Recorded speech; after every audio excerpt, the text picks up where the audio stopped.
নমস্কার, আমার দেশ বিদেশে প্রিয় বন্ধুরা। আশা করি যে যেখানে যে অবস্থায় আছেন, ভালো আছেন, সুস্থ আছেন। আজ আরেকটা নতুন রেসিপি নিয়ে হাজির হলাম। আজ বানাবো চিকেন কিমা পরোটা।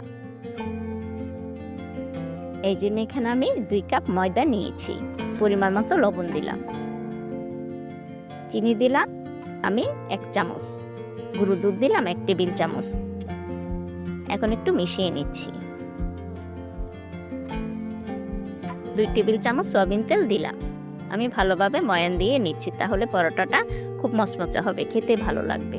প্রিয় বন্ধুরা, আপনারা যারা আমার রেসিপি দেখে আমাকে সুন্দর সুন্দর কমেন্ট করে উৎসাহিত করেন, আপনাদের জন্য রইল অনেক অনেক ধন্যবাদ ও ভালোবাসা আমার অন্তরস্থল থেকে। আর যারা নতুন দেখছেন আজকে রেসিপি, তাদের কাছে অনুরোধ রইল। দেখুন, মুঠো করে ধরলাম আর ছেড়ে দিলাম, হয়ে গেল। এখন আমি মাখিয়ে নিচ্ছি অল্প অল্প করে পানি দিয়ে। দেখুন বন্ধুরা, একটা সফট ডো তৈরি করলাম। অতিরিক্ত শক্ত করব না, আবার নরমও করব না। আবার যেরকম বাসায় পরোটা বানাই আর কি, দেখে বুঝে নেন কীরকম বানালাম আপনারা। এখন আমি একটু সামান্য হাতে তেল দিয়ে একটু মাখিয়ে নিচ্ছি আটার উপরে। এখন একটা ভিজা কাপড় দিয়ে ঢেকে 30 মিনিটের জন্য আমি রেখে দেব। এখন আমি কিমাটা, পরোটার ভিতরে যে পুরটা দেব কিমা, সেটা তৈরি করে নিচ্ছি। এখানে আমি 2 টেবিল চামচ সয়াবিন তেল দিয়েছি, হাফ কাপ পেঁয়াজ কুচি এবং 1 টেবিল চামচ কাঁচামরিচ কুচি দিয়ে একটু নেড়ে নিচ্ছি। একটু মজে আসলে এখন দেব আমি হাফ চামচ আদা বাটা, হাফ চামচ রসুন বাটা এবং লবণ পরিমাণ মতো দিয়েছি ওখানে। এখন দিলাম হাফ চামচ ধনিয়ার গুঁড়া, হাফ চামচ আমি জিরের গুঁড়া। একটু ভেজে নিচ্ছি যাতে মশলার কাঁচা গন্ধটা না থাকে। এখন আমি কিমা করে নিয়েছিলাম 1 কাপ মুরগির মাংস, বুকের মাংস কিমা করেছি 1 কাপ, সেটা ঢেলে দিয়ে দিলাম। এখন একটু নেড়ে চেড়ে নিচ্ছি। প্রিয় বন্ধুরা, যারা আজকে আমার রেসিপি দেখছেন, তাদের কাছে অনুরোধ রইল আমার চ্যানেলটাকে সাবস্ক্রাইব করবেন প্লিজ। একটু পানি দিয়ে দিলাম আর বেল আইকনটা অন করে রাখবেন, তাহলে নতুন নতুন রেসিপিগুলো আমার দেখতে পারবেন। আমি ভালোভাবে নেড়ে নিচ্ছি, তাহলে মাংসটা ছেড়ে দিলে ঝুরঝুরা হবে, সুন্দর লেগে যাবে না। সেখানে একটু পানি দিয়েছিলাম। এখানে সয়া সস দিলাম আমি 1 টেবিল চামচ। টমেটো সস দিলাম আমি 1 টেবিল চামচ। যদি আপনাদের কাছে টমেটো সসটা ভালো লাগে তাহলে আরেক টেবিল চামচ বাড়িয়ে দিতে পারেন। এখানে আমি চিনি দিলাম সামান্য, মানে হাফ চামচের থেকে একটু কম হবে। চিনিটা দিলে খেতে ভালো লাগবে বন্ধুরা, সেই কারণে দিয়েছি। আপনারা না চাইলে নাও দিতে পারেন। দেখুন বন্ধুরা, এখন প্রায় হয়ে আসছে। এখন আমি গরম মশলার গুঁড়ো দিলাম হাফ চামচ। একটু ভালোভাবে নেড়ে নিচ্ছি। আমার পুরটা রেডি প্রায় হয়ে আসছে। এখন আমি গুঁড়ো দুধ দিয়ে দিলাম 1 টেবিল চামচ। এই গুঁড়ো দুধটা দিলে খেতে অসাধারণ লাগে বন্ধুরা। আপনারা এইভাবে একবার বানিয়ে খেয়ে আমাকে কমেন্টের মাধ্যমে জানাবেন কার কাছে কীরকম লাগে। আমাদের বাসায় সবাই এভাবেই পছন্দ করে। হয়ে গেছে পুরটা।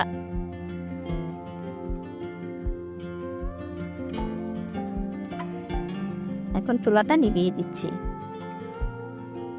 এখন আমি সেই খামিরটা করে রেখেছিলাম, সেটা এখন আমি একটু মাখিয়ে নিচ্ছি হালকা।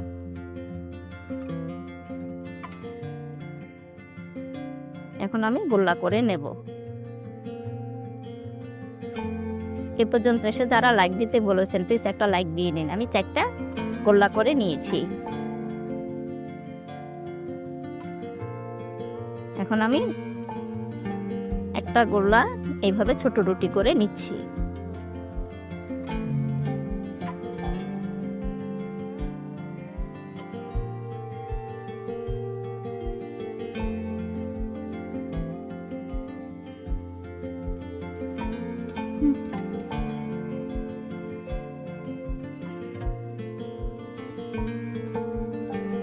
এখন আমি কিমার পুরটা দিয়ে নিচ্ছি। দেখে বুঝে নেন কিভাবে আমি ভাজ করছি।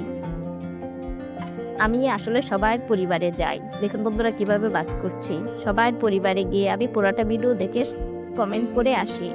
আশা করি আপনারাও আমার ফুল ভিডিওটা দেখবেন। কেন জানি না আমার টাইম ওয়াশটা পূর্ণ হচ্ছে না। বন্ধুরা, আপনারা অবশ্যই দেখবেন আমার ভিডিওগুলো। আমিও সবার ভিডিওগুলো দেখি। দেখুন কিভাবে বানিয়ে নিয়েছি। আমি ভাঁজ করে এখন আমি একটু উপরে তেল লাগিয়ে নিলাম। এখন আমি আলতোভাবে বেলে নেব, জোরে বেলবো না, তাহলে কিমাটা বের হয়ে যাবে। খুব আলতোভাবে আমি বেলতেছি বন্ধুরা, একদম হালকা হালকা।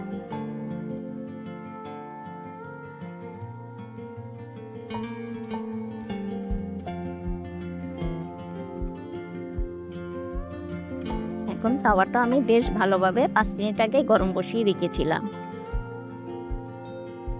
এখন আমি 30 সেকেন্ড এক পিঠ সেকবো। 30 সেকেন্ড পর আমি উল্টিয়ে দেব। এখন আমি উল্টিয়ে দিচ্ছি, আবারও ওই পিঠ 30 সেকেন্ড ছেঁকে নেব। এখন আবার উল্টিয়ে দিচ্ছি বন্ধুরা।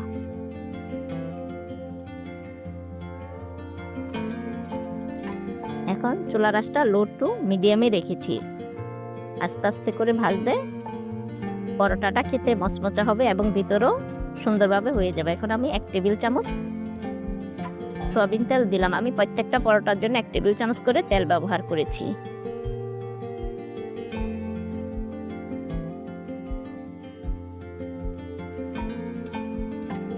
আমরা একে অপরের পাশে থাকলে তাহলে আমরা এগিয়ে যেতে পারবো। প্রিয় বন্ধুরা, প্লিজ সবার ভিডিওগুলো আমরা সবসময় ফুল দেখব, তাহলে আমরা এগিয়ে যেতে পারবো। দেখুন বন্ধুরা কিভাবে ভেজে নিলাম। 2 পিঠ এভাবে মচমচা করে ভেজে নিয়েছি। আমি এভাবে সবগুলো পরোটা বানিয়ে ভেজে নিয়েছি। অনেক বড় হয়ে যায় ভিডিও, তাই আমি আপনাদের সবগুলো দেখাতে পারলাম না। এখন আমি কেটে দেখাচ্ছি ভিতরে কেমন হয়েছে।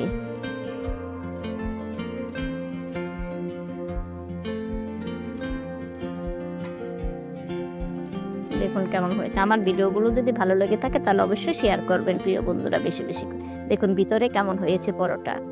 আজ তাহলে আসি। সবাই ভালো থাকবেন, সুস্থ থাকবেন। বাই।